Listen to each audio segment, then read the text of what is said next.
Dobrý den, já vás tady zdravím z výstavy Aquaterm Praha 2024. Rád bych vám představil nejnovější novinky v sortimentu Mastertherm.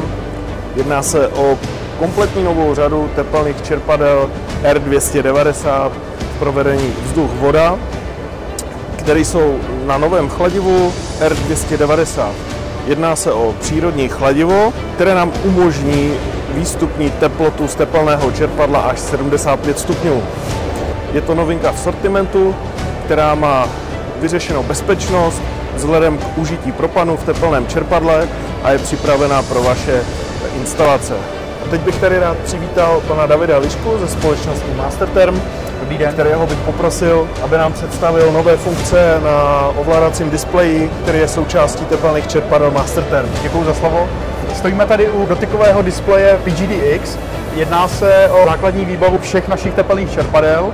Displej PGDX má v základní výbavě Wi-Fi modul, je osazen teplotním čidlem a čidlem vlhkosti. Nyní proběhla aktualizace softwaru.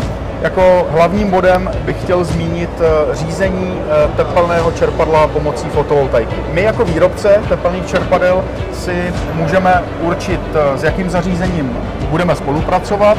V základní výbavě vidíte několik možných variant. Případně, že nenajdete svůj střídač na fotovoltaice elektrárně, můžeme vám přiřadit i vlastní. Rád bych vám představil novinku z našeho sortimentu. Jedná se o tepelné čerpadlo Aquamaster Inverter Kombi Propan. To slovo kombi znamená, že se jedná o kombinovanou jednotku, která obsahuje 150-litrový nerezový zásobník pro ohřev teplé užitkové vody.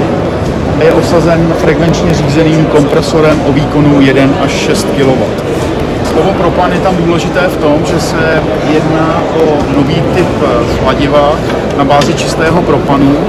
Důvodem přechodu na toto chladivo je jednak legislativa a za druhé i jeho výhody.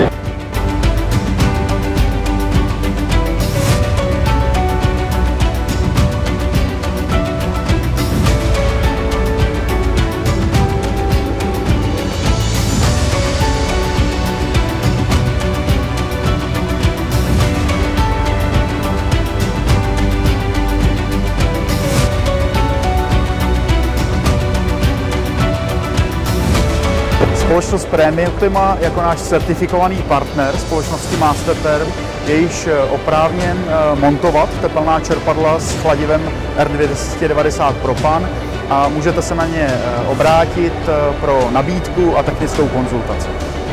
Já vám děkuji za návštěvu na našem stánku na výstavě Aquaterm. Případně obraťte se na nás telefonicky, e-mailem nebo s poptávkou na našich stránkách. Rádi vám připravíme nabídku a budeme se vám věnovat. Děkuji a nashledanou.